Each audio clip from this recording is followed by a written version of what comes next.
was is that Joseph would be in a position, at this point, he's second in line to Pharaoh as far as dispersing of the food because he's done some miraculous things. And God uses Joseph there in that place to bring those 70 Israelites, Jacob and his other brothers and all of them, into Egypt, where they will then begin to multiply and grow into these millions that once we go into the book of Exodus, we will see how God deals with that nation there.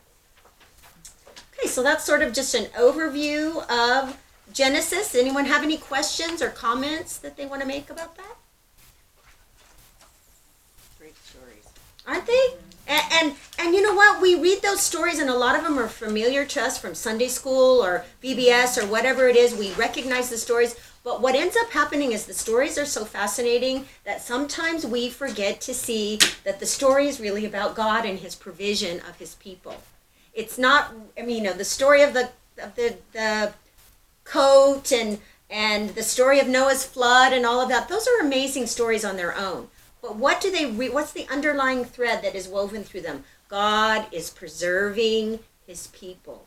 His plans and his purposes are being accomplished every step of the way. He uses the story of Noah, of course. He uses the stories that we read about. He uses the story of Abraham binding Isaac as an interesting thing. But ultimately, the underlying thread that runs through there, that scarlet thread that our study is about, is God's provision of his people is never failing.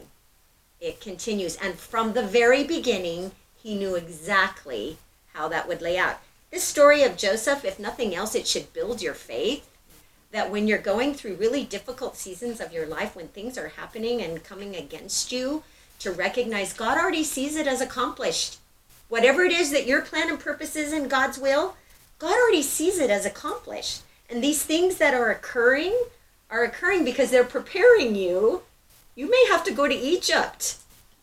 You may have to go to Egypt, and you may have to sit in a jail for a little while. And you may have to have Potiphar's wife throw false accusations against you, and the whole community thinks you've done something wrong. And I don't know. The story is there. But what we see is, yeah, God's preparing you, though. Because at the end, it's about God providing provision for you and his people. So it builds our faith when we recognize that, right? Okay, good. All right, well, if you guys don't have anything else, I'll hand out some questions. Thank you for doing that, Debbie.